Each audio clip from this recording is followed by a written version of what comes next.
Locked On Podcast Network, your team every day.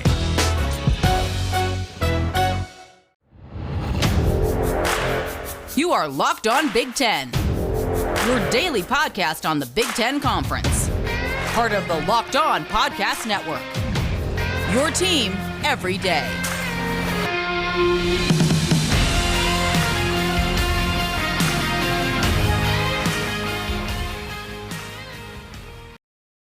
The virtual bus is back up and running. The spring football tour marches on now in the state of Michigan, and we begin on this Tuesday with Michigan Wolverines. Hello, everybody, and welcome to the Locked On Big Ten podcast of the Locked On Podcast Network. I'm your host, Ben Stevens. It is Tuesday, April 13th, and on today's episode, the focus is Michigan. Yes, we are in the state of Michigan. We hit Michigan State tomorrow, but today the stop is in Ann Arbor to talk about those Wolverines getting ready for this spring practice. Practices have been closed. Not a lot of outside information to the outside world, but joining us is one of the smartest men covering Michigan football. It is Daniel Dash, a senior sports editor for the Michigan Daily on campus in Ann Arbor. Daniel, you haven't been able to see any practices, but what's the vibe like around spring football for Michigan right now? Is it good? Is it positive heading into the spring? I think last season readjusted a lot of expectations around the program. I think it readjusted a lot of expectations around the fan base, but I think there is reason for optimism. Michigan's bringing in a pair of five-star recruits, bringing in their highest rated receiver since Donovan Peoples-Jones. I think that there are playmakers that are coming to Ann Arbor, and I think that when you look at last year's roster, that was what was lacking, and I think a lot of it's going to come down to this being a bridge year between a lot of what hasn't worked. Harbaugh made a lot of staff adjustments in the offseason. That was one of the biggest storylines in Ann Arbor, and we'll really see how they hit the ground running this fall. And we'll get into some of those staff adjustments as we look forward to the 2021 college football season. But first, a quick look back at 2020. You can say flat out it was a disappointment for Michigan last year, 2-4 in the weird 2020 Big Ten football season. How do you think fans outside the program are approaching this offseason? I mean, if you look at last year, the hits just kept on coming for Michigan fans. Michigan lost as a 3-touchdown favorite at home to Michigan State. Against Wisconsin, they faced the largest halftime deficit in program history. Against Penn State, they lost to a team 0-5 or worse for the first time in program history. And to add salt to the wound, that came in double-digit fashion in Ann Arbor. The Wolverines did not win a home game, and they lost to Indiana for the first time in 30 years. So it doesn't get much worse than last year, and I think that a lot of people realize that. I think that there was a lot of controversy over the Harbaugh debacle in the offseason. I know that I was on this podcast discussing the Harbaugh debacle in the offseason. The result, a 5-year school-friendly contract extension with a significantly reduced buyout, and now it's really this year and next year for Harbaugh will be prove-it years, and I think that you'll see that in the way Michigan plays this fall. The Wolverines made a lot of history last year, all of it, though, pretty much bad. And you were on this show, like you mentioned, I think it was November, December, something in that ballpark. And you were the first person that brought this up to me, that you thought he would be extended, that being Jim Harbaugh, the head coach of the Michigan Wolverines, but they would probably do things that would make it friendly to the university. Salary would come down, buyout would come down as well. That happened in that contract extension. What did you make overall of the deal that Harbaugh signed this offseason? Unbelievably school friendly. I think that that's what he wanted. He wants to prove himself. He wants to win the fan base back over. It's a 5-year deal. The salary puts him from, I think he was the highest paid coach in the Big Ten, and now he's in the back half. So it's really coming down there. A lot of what was base salary has been transformed now into incentives, incentives that Michigan won't even come close to reaching with a repeat of last year or the way things have gone in recent years. And I think that the biggest thing that came with the contract extension was the staff adjustments. Harbaugh's fundamentally changing the way that he assembles a coaching staff. He went a lot younger, went after a lot of good recruiters, went after some NFL guys. The two co-defensive coordinators replacing Don Brown, both NFL guys. Mo Linguist coming over from the Dallas Cowboys. Mike McDonald got a nice vote of confidence from John Harbaugh, Jim's brother, Baltimore Ravens coach, and now he's in Ann Arbor as a defensive coordinator. So you look at it, they're going to completely overhaul the defense. The defensive staff is brand new, minus Sean Nua, who's only in his second or third year with the program. So you look at it, it's a lot of fresh faces, and I think that's a welcome development for Harbaugh and a lot of people on the outside following the program. What do you think fans made of that Jim Harbaugh contract extension? Were they happy by it? Were they like, okay, now time to prove what you're made of? What do you think the overall sense was from the fans looking at Jim Harbaugh's contract extension? No, I don't think that they were happy. I think that Michigan fans are only happy when they're unhappy. So I think that there's no real way to win when you're dealing with a fan base like this. But I think that if you're Ward Manuel, it's about as good a deal as you can get. You talked about some of those changes to the defensive staff. Don Brown, no longer the defensive coordinator. Mike McDonald and Mo Linguist, kind of the co-guys that will be running the show in 2021. You haven't seen any spring practice. As we mentioned, spring practice has been closed. But what have you heard about what this defensive scheme might look like this upcoming season? I think that part of why spring practice has been so closed is because they want to mask it. They don't want opponents seeing any tape. They don't really want schematic details to be leaked. I think that a lot of it's going to come down to the way Michigan rushes the passer. That's always been an identity of Michigan under Harbaugh. Don Brown actually earned the nickname Dr. Blitz because of how much pressure his defensive lines will put on opposing quarterbacks. But if you look at Michigan's personnel, that's really something that they're going to go after. Aiden Hutchinson might be the best edge rusher in the Big Ten. He's coming back for a senior season. Chris Hinton, defensive tackle, former five-star recruit. He's one guy that I think takes a major step forward this fall. They have the defensive line depth behind him. Donovan Jeter's coming back for another year. Mozzie Smith is pushing. He was a four-star recruit in 2018. So I think that the strength of this defense is really up front in the trenches, and then I think the back end is great. Dax Hill, probably the best safety in the Big Ten. He'll be a first-round pick in 2022. I'd be shocked if he wasn't at least. He's a former five-star guy he stepped in day one in Ann Arbor, and he's done a great job.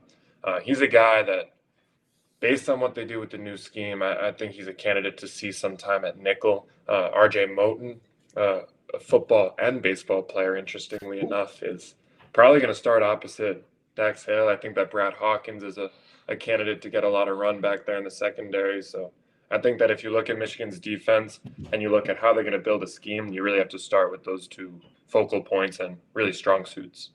And now flipping to the other side of the ball, obviously a huge question this spring, the quarterback position. Both guys that were battling for the starting job last fall camp in Dylan McCaffrey and Joe Milton, now gone. They have transferred out of Michigan. Who do you think will be leading the way when spring practice is said and done?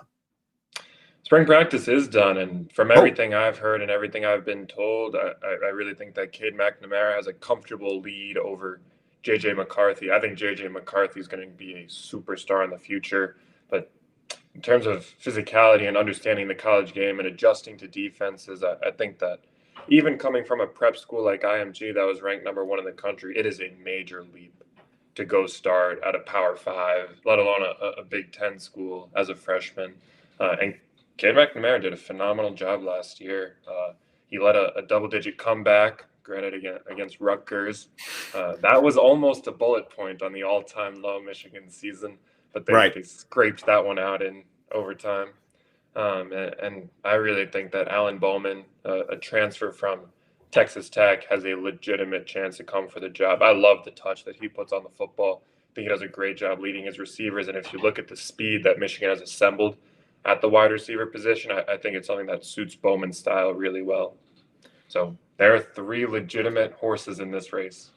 Speaking with Daniel Dash, a senior sports editor and football beat writer for the Michigan Daily, on campus in Ann Arbor, getting ready for finals, but still generous enough to take some time with us here on a Tuesday on the spring football tour on the Locked On Big Ten show. I was going to ask you about Alan Bowman. He gets to campus in Ann Arbor this summer, correct? He is not there for spring practice, or was not there. How do you think that affects things as he gets there for the quarterback race, getting ready for fall camp? I think if you look at the difference in play style between the Big 12 and the Big 10, it's just going to be a schematic shock, we'll call it. He's going to have to learn an entire new system, and he's not going to have a lot of time to do it. But I think that the fact that he's still coming to Michigan, a place where he couldn't get there for spring ball, a place where he knows he'll have 2 legitimate competitors for the starting job in the fall, I think that shows that he really wants to come and get after it. And this is a guy who knows he's going to be in that race, and I think he's someone who could emerge as the favorite. And ultimately the week 1, snap 1 starter. So Spring practice is done. Fall camp is on the horizon. Still a long way to go until we get to the 2021 college football season opener. And this is not for old takes exposed or anything here, Daniel. But if you had to put your money on who will be the opening game starter for Michigan at quarterback, who would you say that is right now? I think right now I'd be surprised if it wasn't McNamara, but I think that that's definitely subject to change based on the way Bowman plays. I think J.J. McCarthy is 100% without a doubt a future star. That being said, I don't think that he'll be the week one starter as a true freshman when there are two proven older guys in the room. I think that Harbaugh bringing in Bowman says a lot about his confidence in what he can be as a candidate. But I think with Bowman, a lot of it's going to come down to how fast he can absorb, understand, and execute within Michigan's system coming from Texas Tech. So some question marks both on defense and offense, but what would you say is the best overall returning position group that Michigan has for 2021? It actually just took a hit, but I think that the wide receiver core is something that's not being talked about enough. Giles Jackson was a starter last year, just transferred to Washington.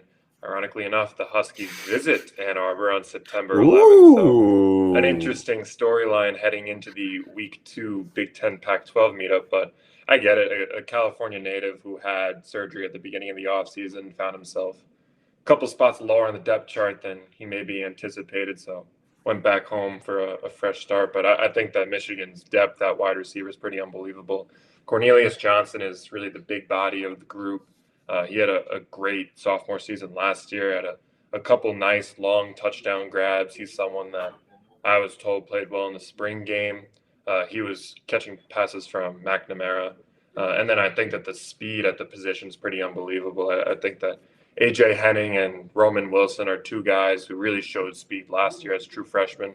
They're bringing in Xavier Worthy, who you touched on a little bit earlier. He actually broke a couple California track and field speed records in the 100-meter dash. So that's someone to watch. And then I think that overall as a position, Ronnie Bell is really someone who offers a lot of stability. He's been the guy at wide receiver for Michigan for the last 2 years, and he's a former Missouri State basketball commit. So he's really come full circle as a football player and might have an NFL future ahead of him if he could do big things this year. The wide receiver room is stacked. It has a lot of depth. I think the running back room does as well. What do you make of the people that will be alongside whoever the opening day quarterback is for Michigan in 2021? I think that Hassan Haskins coming back for his fourth year with the program, a converted linebacker, is definitely going to be the workhorse of the group. But I think if you're looking for highlights out of that position group, Blake Corum and Donovan Edwards are two guys to keep an eye on. Blake Corum, a former four-star recruit from Maryland. He's did a great job as a freshman, but unfortunately just didn't really see the playing time that many thought he would. Michigan's first play of the season was a swing pass to Blake Corum. So, I mean, they have a lot of faith in him. They trusted him when he was young.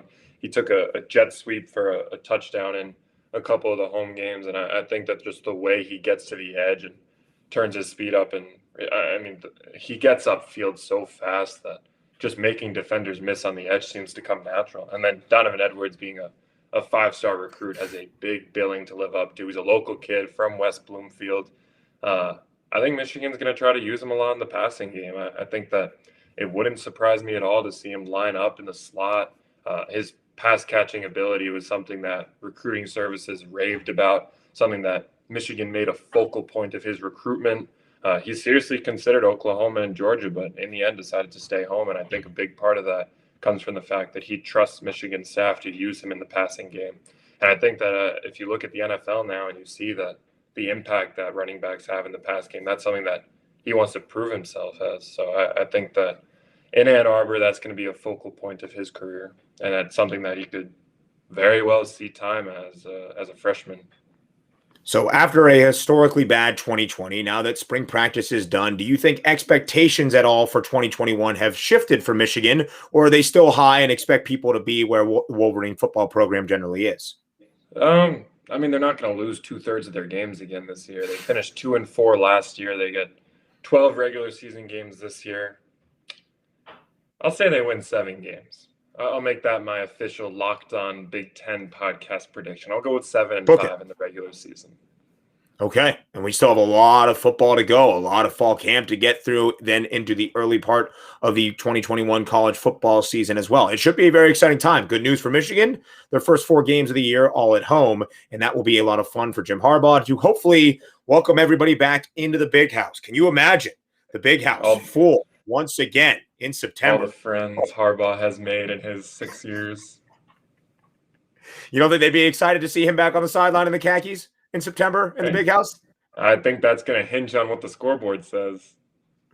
Very well said. I mean, hey, you never know. You absolutely never know. A lot of question marks for Michigan heading into fall camp. New defensive scheme, a new quarterback to add in there as well. And Alan Bowman puts his hat in the ring as well when he gets to campus in Ann Arbor for fall camp. The guy that gave us that great perspective all college basketball season, way back in the 2021 Big Ten football season. And now as we get ready for 2021 college football, Daniel Dash, a senior sports editor and football beat writer for the Michigan Daily. I thank you for your time. Best of luck on finals. What is going to be your hardest one, if you had to say? Probably intermediate microeconomic theory.